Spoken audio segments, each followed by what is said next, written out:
prepared to get what it is that you want? Are you prepared to make the sacrifices?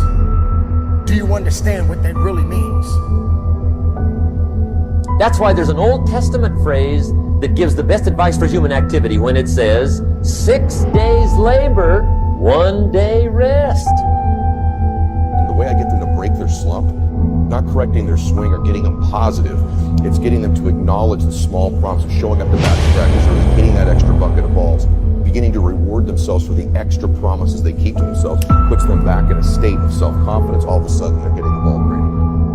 Each of us needs to be the source of our own inspiration. Life's too short, and there's too much we want to accomplish to constantly be running back to books, seminars, CD or downloads to reinforce to ourselves that we can accomplish what we set our mind to. After a lawyer reading this book, already accomplished a lot. College, law school, job, already done a lot. Reflect on these past successes as you work toward new ones. Or are you going to just be complacent? And this is the time for you to recognize the truth. This is the time for you to wake up and realize that there's something that you need to be doing. But you don't need to be doing excuses. You don't need to be so complacent and lazy about what it is that you are constantly going through in your life and giving your life less than giving your life more. Why do you socialize yourself with excuses? Why do you socialize yourself with misery? Why do you socialize yourself with being complacent? What are you afraid of? Oh, I get it. You're afraid to fail. You're afraid to go back. No one said you had to go back. All you got to do is keep pushing forward. You may fall a few times. You may slip a few times. Now, I'm sure we've taken that to mean don't work all 7 days. Take one off. Here's what it also means. Only take one off, or you're liable to lose the war. Enterprise is better than ease. If you rest too long, the jungle overtakes the village. Now here's the good news about the war between good and evil. Evil is no match for good, but good must be active. Weeds are no match for human activity, but if you stand still, how far in will they come? All the way. They'll grow right up around your shoes. But that doesn't mean you quit. That doesn't mean you give up. That means you must find a way and you must make a way and you got to continue to dig deeper than you've ever digged in your life. Enough is enough. Enough with the excuses. Enough with being complacent. Enough with giving up. This is the time to recognize your purpose. This is the time for you to recognize your truth and make the most of your life.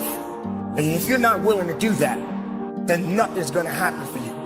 Nothing is going to give you that true opportunity to be the best of yourself. This is not a game, ladies and gentlemen. This is a reality check. Ask yourself, how far have you gone? How much have you given of yourself? Why do you wake up every morning with the same excuse? Why do you wake up every morning saying the same thing over and over again? Why do you feel you need that cup of coffee to start your day? Why do you feel you need to depend on your alarm clock to get up? But if you get busy, how far back can you take them? As far as you wish. They're no match, but you must be active. That's why the 6 and 1. Make sure you're not losing the war by taking off too much. Guess what the average years are after retirement? 6. 6. Which means don't retire. Your chances are too slim. Okay.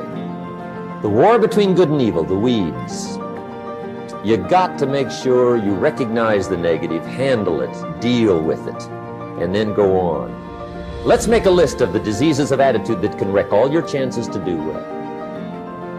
One of the words that destroys everything is called neglect. If you've stumbled along the way, fall on your face, you've managed to get up and move forward. Win, lose, or draw, you're still at it. You're still getting up every one morning and facing the day. Life hasn't gotten this.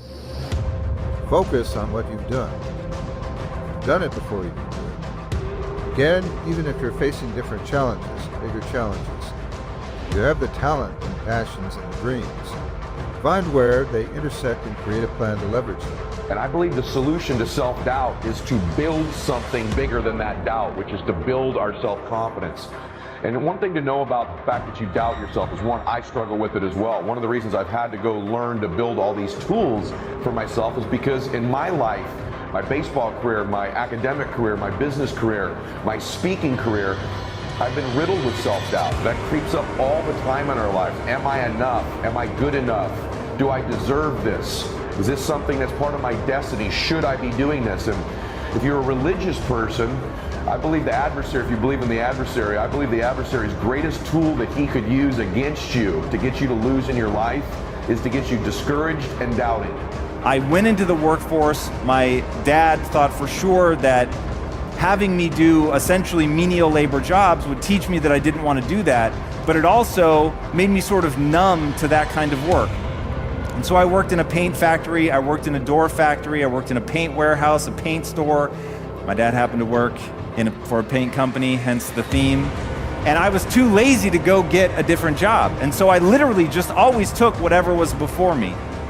But I had this sense that I could do more, that I could be more, that there was something that I was meant to do. I didn't know what that was exactly. I had a love for filmmaking, to be sure, and I've had that love since I was a little kid, but I had no idea how that was going to play itself out. Now, the irony of my life is when I went to leave for college, I almost chickened out. In fact, I did chicken out, and the only reason that I ended up going to college was my mom forced me to. Most of us have one or more favorite teams, collegiate, professional. Most of us have athletics we follow and cheer for. Some of us, even at my age, seek glory on the field or court. Maybe it's the immediacy of victory. You play and you win or lose. Maybe it's having fans watch and scream for you.